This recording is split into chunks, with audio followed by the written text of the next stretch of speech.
Hey everyone, आज हम देखेंगे भारत का समाजशास्त्र सेकेंड। ये हमारा इसका कोड है BSOC 104। ठीक है, तो इसमें हम देखेंगे कि भारत के विषय में अनेक विद्वानों के क्या क्या विचार थे। जितना हो सकता है आज हम कवर करेंगे। हमारा आ रहा है सा इसका देख लेते हैं कि क्या क्या इसमें कौन कौन से इकाई हैं। पहला इकाई है बहुल छवियां, फिर गांधी और अंबेडकर, इन दोनों का विचार क्या था ये बताया जाएगा। हमारा थर्ड यूनिट है भारत की वैचारिक छवि, फिर है भारत की निर्जातीय विज्ञान छवि, संवैधानिक आधार, फिर ये गतिशीलता और परिवर्तन। तो ये हमारा टोटल इसमें 14 यूनिट है। ठीक, अब हम टॉपिक देखते हैं हम। 1, भारत का विचार।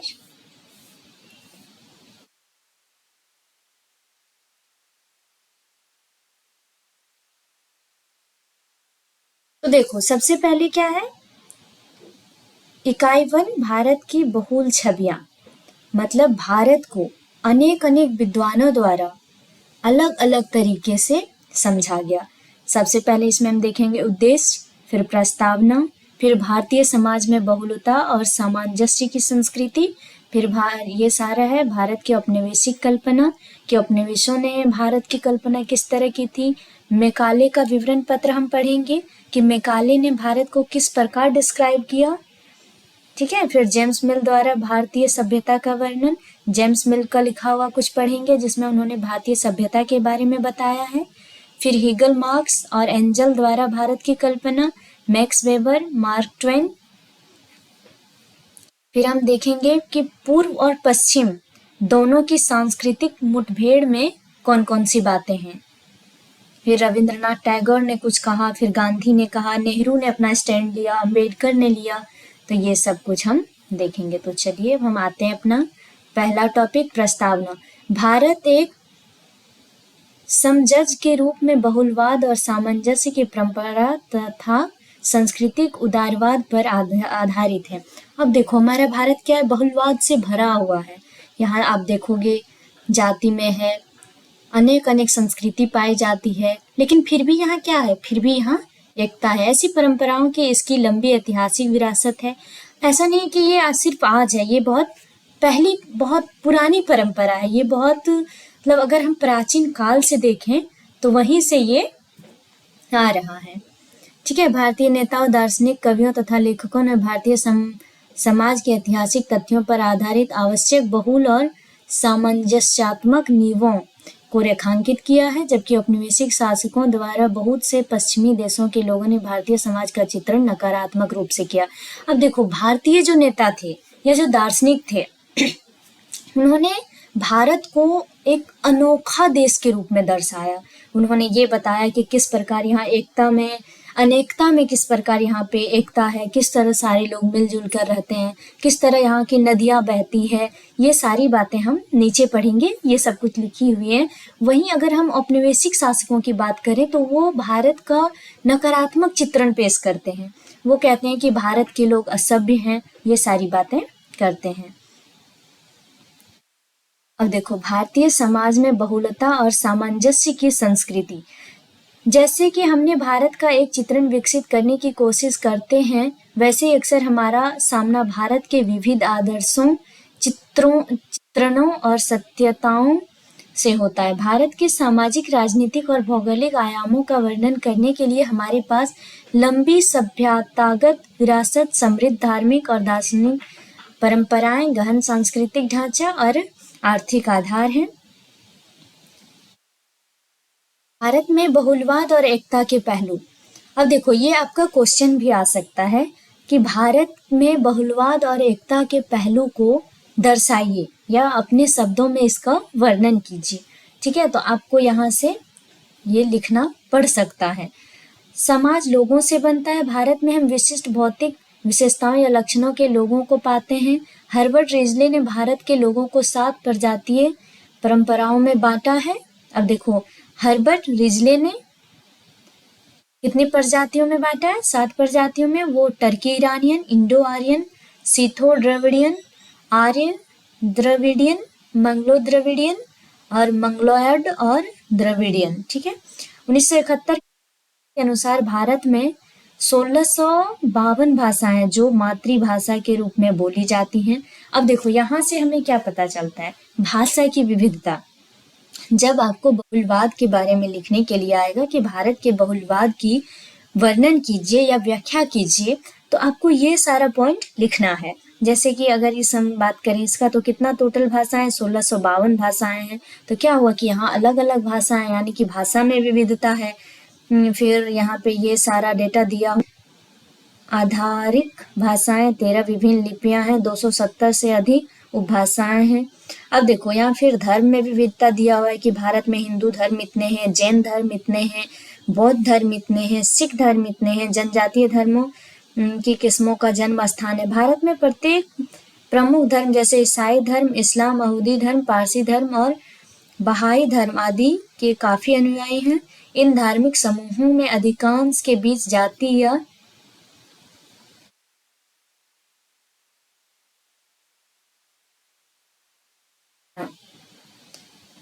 अब देखो ये यहाँ पे दिया हुआ है हमारा। ठीक है। ये अब देखो यहाँ दो बहुलवाद मिल गया। एक क्या मिला कि भाषा में है और दूसरा धर्म। फिर भी इन विविधताओं के बावजूद भारत में एकता के मजबूत बंधन हैं। ये मजबूत बंधन भौगोलिक एकता में प्रदर्शित होते हैं। जैसे उत्तरी, अब देखो यहाँ एकता को हम भौगोलिक दृष्टिकोण से भी समझ सकते हैं। जैसे उत्तरी छोर पर हिमालय और दूसरी छोर पर समुद्र स्थित है। राजनीतिक रूप से भारत एक संप्रभुत्व राज्य है। एक संविधान और एक संसद इसके प्रत्येक भाग को शासित करती है। भारत में भले ही विविधता भरी हुई है, लेकिन उसके साथ साथ यहाँ पे अगर हम भौगोलिक की बात करें, भारत के भूगोल की बात करें, तो वो भी एकता का संबंध बताता है। दूसरी बात, अगर हम अपने संविधान की बात करें, तो हमारा संविधान भी बताता है कि हमारे भारत में एकता है। क्योंकि देखो हमारा भारत का संविधान एक है और वो सभी को एक ही तरह के राइट्स देते हैं। तो इससे हमें पता चलता है कि यहाँ पे एकता है। हम एक जैसी राजनीतिक संस्कृतियों को साझा करते हैं जो लोकतंत्र, धर्मनिरपेक्षता, समाजवाद द्वारा चिन्हित है। भारत की भौगोलिक राजनीतिक एकता का आदर्श भारतवर्ष की अवधारणा भारत के लिए प्राचीन स्वदेशी उत्कृष्ट नाम है में भी प्रवर्तित होता है। भारत की एकता का दूसरा महत्वपूर्ण स्रोत तीर्थ यात्रा की संस्थाओं द्वारा चिन्हित है, जो भारत के विभिन्न भागों में मंदिरों और पवित्र स्थानों के तंत्र के रूप में प्रदर्शित होते हैं। अब देखो यहाँ पे कुछ हिंदू अध्यात्मवाद में सनातन दर्शन परंपरा। भारतीय संस्कृति की दर्शन परंपरा सामंजस्य और सहिष्णुता को स्थान प्रदान करती है, जो समाज को एकता के सूत्र में बांधती है। हालांकि हिंदू धर्म भारत का बहुसंख्यक धर्म है, परंतु यह एक सदृश धर्म नहीं है जिसका एक भगवान, एक ग्रंथ और एक मंदिर हो। अब यहाँ बताया गया है कि हिंदू धर्म कोई एक धर्म नहीं है, बल्कि यह बहुसंख्यक धर्म है, यानी कि इसमें बहुत सारे धर्मों का समावेश है। ठीक है। इसका कोई एक भगवान नहीं है, कोई एक ग्रंथ नहीं है, एक मंदिर नहीं है। सामंजस्य की परंपरा सनातन है और भारत में हिंदू धर्म जीने का तरीका है। यानी कि जीने का तरीका हमें कौन बताता है? हिंदू धर्म हमें जीने का तरीका बताता है। दार्शनिक रूप से इसने उस परंपरा को कायम रखा है जो संपूर्ण विश्व को एक परिवार की कल्पना करती है। वसुधैव कुटुंबकम मतलब विश्व एक है, पूरा विश्व एक परिवार की तरह है, इसका मतलब यही हुआ। अब ये भी अनेकता में एकता को दर्शाता है, जिसका तात्पर्य है संपूर्ण विश्व एक परिवार है। यह अवधारणा वैदिक शास्त्र, महाउपनिषद, ये सारा डेटा दिया हुआ है कि कहाँ पे मिला हुआ है। ये आगे कहता है कि अयम निजम परोवेति गणना लघु चेतसाम उदारच रीताना तु वसुधैव कुटुंबकम, जिसका अर्थ है ऐसी गणना छोटे चित्त वाले लोग करते हैं कि यह अपना बंधु नहीं है। तो ये उसी का दिया हुआ है। ये सब कुछ हमें अगर बहुलवाद के बारे में लिखना आ जाए या फिर एकता के बारे में, भारत की एकता के बारे में लिखना आ जाए, तो हमें ये सारी बातें लिखनी है। बंधुत्व सार्वभौमिकता की भावना पर आधारित है। विवेकानंद ने 1893 में अपना प्रसिद्ध शिकागो भाषण में उपयुक्त रूप से बताया कि एक धर्म के रूप में हिंदू धर्म ने विश्व को सहिष्णुता और सार्वभौमिक स्वीकृति सिखाए, जो केवल सार्वभौमिक सहिष्णुता में ही विश्वास नहीं करती बल्कि सभी धर्म को सत्य के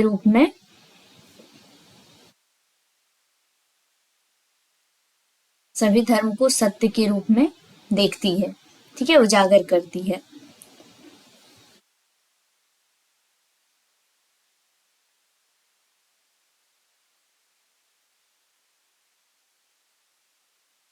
ये हमारा हो गया विभिन्न, जैसे विभिन्न धाराएं विभिन्न स्थानों से उत्पन्न होकर सभी अपने जल के साथ समुद्र में मिलती, वैसे ही हे प्रभु विभिन्न रास्ते जो विभिन्न प्रवृत्तियों के कारण लोग अपनाते हैं, जो दिखने में अलग अलग प्रतीत होते हैं, चाहे टेढ़े मेढ़े, सभी तुम तक पहुंचते हैं। अब हम देखेंगे भारत का ऐतिहासिक परिप्रेक्ष्य।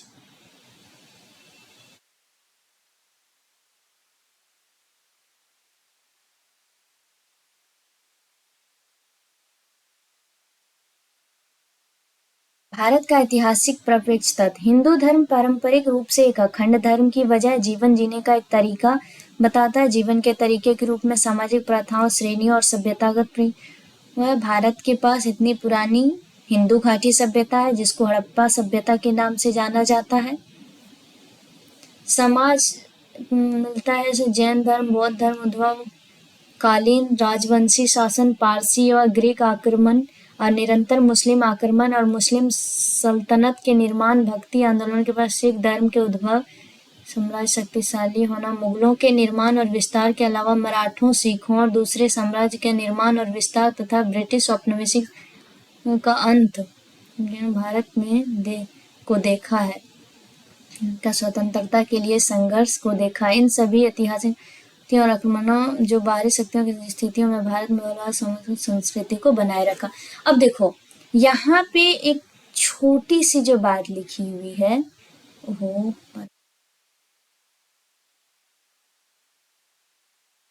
देखो, यहाँ पे जो दिया हुआ है भारत का ऐतिहासिक प्रक्षेप में दिया हुआ है कि भारत ने कई तरह के आक्रमण को देखे, ठीक है। जैसे भारत में कई बाहरी आक्रमण हुए, पारसी, मुगल ने आक्रमण किया, औपनिवेशिक काल का आक्रमण हुआ, लेकिन फिर भी हमारा भारत इन चुनौतियों से लड़ने के बावजूद भी अपनी बहुलवाद की स्थिति को हमेशा कायम रखा है, ठीक। अब हमारा थर्ड यूनिट है यूनिट नहीं, हमारा जो इस यूनिट का जो थर्ड पार्ट है वो है भारत की औपनिवेशिक कल्पना। अब औपनिवेशिक काल के जो लोग थे उन्होंने भारत की कल्पना कैसे की है। अब ये देखो, जब आप पास्ट ईयर पेपर देखोगे तो आपको ये दिख जाएगा कि इस पे क्वेश्चन आ चुका है, इसलिए आपको ये समझना है। वहाँ पे आया था कुछ ऐसा करके शायद क्वेश्चन था कि भारत को उपनिवेशों ने किस प्रकार से दर्शाया है। तो मैकाले का विवरण पत्र दस्तावेज में लिखा है कि भारत के इस भाग में मूल निवासियों के मध्य सामान्य रूप से बोली जाने वाली भाषा ना तो साहित्यिक और ना तो वैज्ञानिक ज्ञान रखती है और इसके अलावा तुच्छ और असभ्य है। यानी कि मैकाले ने भारत की भाषा को नकारात्मक रूप से देखा और उसे असभ्य और तुच्छ कहा। मैंने अरबी और संस्कृत के बहुत ही प्रसिद्ध कार्यों के अनुवादों को पढ़ा है। मैंने उनमें से एक को भी नहीं पाया जो इस बात को स्वीकार कर सके कि श्रेष्ठ यूरोपीय पुस्तकालय की मात्र एक अलमारी भारतीय और अरबी भाषा के संपूर्ण साहित्य से अधिक मूल्यवान है। पश्चिम साहित्य की स्वाभाविक श्रेष्ठता को वास्तव में पूरी तरह से स्वीकार किया और मैं निश्चित रूप से कभी भी किसी प्राच्यविद से नहीं मिला जिसने निश्चयपूर्वक यह कहने का साहस किया हो कि अरबी और संस्कृत काव्य की महान यूरोपीय राष्ट्रों की काव्य से तुलना की जा सकती है। अब मैकाले का अगर हम विवरण पत्र पढ़ें तो इन्होंने क्या कहा कि भारत का भाषा सभ्य है और भारत के कोई भी ऐसे प्राच्यविद नहीं मिले हैं जो ये कह सके कि अरबी और संस्कृत काव्य जो है उसकी तुलना यूरोप में लिखी गई काव्यों से की जा सकती है। मतलब उनका कहना है कि भारत का भाषा सभ्य नहीं है। तो शक्ति नहीं होगा कि सारी ऐतिहासिक जानकारी जो संस्कृत भाषा में लिखी सभी पर एकत्र की गई वह इंग्लैंड के जानेवामली से कम मूल्यवान है। भौतिक या नैतिक दर्शन की प्रत्येक शाखा में दोनों राष्ट्र की तुलना में लगभग समान है। इसलिए मैकाले का सुझाव है कि हमें उन्हें यह शिक्षा देनी चाहिए। अब मैकाले कहते हैं कि चूंकि भारत की जो शिक्षा है, उन्होंने भारत की शिक्षा पे भी कमेंट किया कि भारत की शिक्षा अच्छी नहीं है, मॉडर्न नहीं है। उन्होंने भाषा पे भी कमेंट किया कि भारत का भाषा असभ्य है। इसलिए उनका मानना था कि वो भारतीयों को अपनी शिक्षा दे। अपनी शिक्षा का मतलब है कि उपनिवेश जो इंग्लैंड में जो शिक्षा दी जाती थी वही शिक्षा भारतीयों को भी दी जाए। दूसरा, भारत पे कमेंट करने वाले थे जेम्स मिल द्वारा भारतीय सभ्यता का वर्णन उन्होंने किया। बहुत से औपनिवेशिक इतिहासकारों ने भारतीय सभ्यता को नकारात्मक विविधता के साथ वर्णित किया। उदाहरण के लिए एक अंग्रेजी इतिहासकार जेम्स मिल ने हिंदुओं की तुलना अमेरिका के असभ्यों से की है। अब देखो, जेम्स मिल की अगर आप बात करें तो इन्होंने भारत में जो हिंदू थे उनकी तुलना किससे की है? अमेरिका के असभ्य लोगों से। भारतीय वास्तु और शिल्प कला कृतियों को जंगलियों की कला कहा है। भारत को इन लेखों में एक अर्ध सभ्य राष्ट्र कहा है। औपनिवेशिक विद्वानों ने भारतीय जीवन के तरीके को घिनौना भी माना है और विश्वास करते हैं कि इनको रूपांतरण या कायापलट की आवश्यकता है। ये भी सेम वही मानते हैं कि नहीं, भारत के जो लोग हैं या उनका जो रहन सहन है या फिर उनके जो कार्य हैं वो सही नहीं है, इसलिए उन्हें गलत या उन्हें बदलने की आवश्यकता है। और पश्चिमी अभिविन्यास इसको दिया जाए, यह अनुभूति ही ब्रिटिश द्वारा शुरू की गई सभ्य मिशन के पीछे भी थी। हिंदुओं द्वारा प्राप्त किए गए सभ्यता के स्तर का उन औपनिवेशिक विद्वानों द्वारा क्रम अनुमान ब्रिटिश शासन नियंत्रण के लिए समर्थन प्रदान कर इस विचार का समर्थन करता था कि भारत पर शासन सभ्य यूरोपीय मानकों के अनुसार होना चाहिए, ना कि भारतीय मूल। अब देखो, ये यहाँ तक भी मानते थे कि भारत पे भारतीयों का शासन नहीं होना चाहिए, बल्कि किनका शासन होना चाहिए? यूरोपियों का। भारत में अंग्रेजी सरकार अपनी सभी बुराइयों के बावजूद हिंदुस्तान की जनसंख्या के लिए अतुलनीय परिणाम का आशीर्वाद है। अब फिर हमने 2 का देख लिया, हमारा है अब कौन सा है? हीगल, मार्क्स और एंजल द्वारा भारत की कल्पना। हीगल, मार्क्स और एंजल की कल्पना में भारत एक स्थिर पहचान प्रतीत हुआ। उनका मानना था कि भारत में बदलाव नहीं आ रहे, भारत एक स्थिर जगह है जहाँ पे जैसे कि पहले जिस तरह हो रहा था अभी भी वहाँ पे वैसे ही हो रहा है। भारत बदलाव को नहीं अपना पा रहा है। उन्होंने भारत को विशेष नमूने के रूप में से हीगल चित्रित किया। हीगल के लिए इतिहास का उद्भव पूर्व में था, परंतु चीन और भारत हजारों साल तक अपरिवर्तित रहे। स्वयं हीगल के शब्दों में चीन की तरह भारत एक प्राचीन परिघटना होने के साथ साथ आधुनिक परिघटना भी है जो अपरिवर्तित और स्थिर बना हुआ है। मार्क्स ने यूरोप के सामाजिक इतिहास और भौगोलिक सिद्धांतों का वर्णन करने के लिए एक भारतीय सामग्री का उपयोग किया। उन्होंने मानव समाज के बहुत शुरुआती चित्रण दिखाने की कोशिश की जिसमें आदमी, मालिक और मजदूर दोनों थे। मार्क्स ने माना कि भारत में इस तरह का समाज वास्तव में बहुत प्राचीन समय से अंग्रेजों की विजय तक विद्यमान। और देखो, मार्क्स के अनुसार भारत की ज्यादा विशिष्ट गुण इसकी सदियां पुरानी गांव की व्यवस्था है। मार्क्स गांव को दर्शाते हैं। जनसंख्या का बहुत बड़ा भाग देश के भूभाग के ऊपर छोटे समूहों में फैला हुआ है। कृषि योग्य और बंजर भूमि के अपने क्षेत्र में स्थित प्रत्येक गांव एक स्वतंत्र संस्था और एक पृथक जीवन के साथ अपने एक छोटे संसार बनाता है। कृषि और विनिर्माण क्षेत्र के घरेलू संघ गांव की प्रमुख विशेषता है। कृषि और विनिर्माण क्षेत्र के घरेलू संघ यानी कि कृषि और विनिर्माण जो है वो गांव की प्रमुख विशेषता थी। हाथ से बुनाई करते थे, हाथ से कटाई करते थे और हाथ से कृषि के अनूठे संयोग ने गांव को आत्मनिर्भरता प्रदान की है। मार्क्स बोलते हैं कि गांव जो है वो पूरी तरह से आत्मनिर्भर है। वो खुद अपने हाथ से ही खेती करते हैं, वो हाथ से बुनाई करते हैं और वो हाथ से ही कटाई करते हैं। अब मार्क्स ने भारतीय गांव को रूढ़िवादी आदिम स्वरूप रखने वालों की तरफ परिवर्तित किया है, क्योंकि भारतीय गांव में अपनी प्राचीन संरचना को संरक्षित रखा है। दूसरा उपागम जो उसने उनको दिया है वह है परिवार समुदाय, अर्थात वह एक दूसरे के साथ समर्पता के संबंध के कारण थे। जाति और दासत्व को गांव के लक्षणों के रूप में दर्शाया, परंतु केवल प्रसंगवश और बहुत ज्यादा कुछ नहीं कहा गया। श्रेणी में अंतर के कुछ अलग संदर्भ में मार्क्स के लिए आत्मनिर्भर समुदाय गांव समुदायों के कुछ विशिष्ट लक्षण होते हैं। अब देखो वो गांव के कुछ लक्षण बताएं, जैसे ये शांतिपूर्ण ग्राम समुदाय हमेशा प्राच्य निरंकुशवाद की ठोस नींव थे। उन्होंने मानव मस्तिष्क को सबसे छोटी संभव सीमा में नियंत्रित किया, इसको अंधविश्वास का विरोधी साधन बनाया, पारंपरिक नियमों के तथा इसे गुलाम बनाया, इसे सभी भव्यता और ऐतिहासिक ऊर्जाओं से वंचित रखा। कि वो बोलते हैं कि छोटे समुदाय जाति के भेद और दासता के द्वारा दूषित थे, कि उन्होंने मनुष्य का परिस्थितियों पर प्रभुत्व बढ़ाने के बजाय बाहरी परिस्थितियों का अधीन किया, कि उन्होंने एक स्व विकासशील सामाजिक स्थिति को कभी ना बदलने वाली प्रकृति नियति के परिवर्तित कर दिया। यानी कि उन्होंने सिंपल से कहा है कि वो शांतिपूर्ण रहते थे, लेकिन उन्होंने किसी भी तरह के बदलाव को नहीं अपनाया, बाहरी बदलावों को उन्होंने नहीं अपनाया।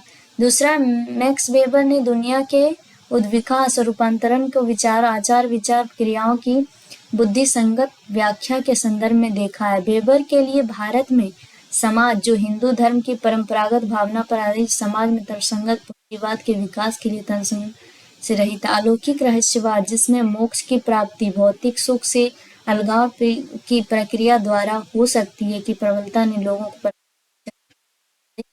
कर रखा है। आने की इनका कहना है कि हिंदू धर्म जो ये विश्वास करता है कि मोक्ष की प्राप्ति भौतिक सुख है, उसने लोगों को पारंपरिक विचारों और क्रियाओं पर आधारित ही रखा है, यानी कि परंपरा से जुड़े रहने पे मजबूर कर दिया है और वो बाहरी बदलावों को नहीं अपना पा रहे हैं।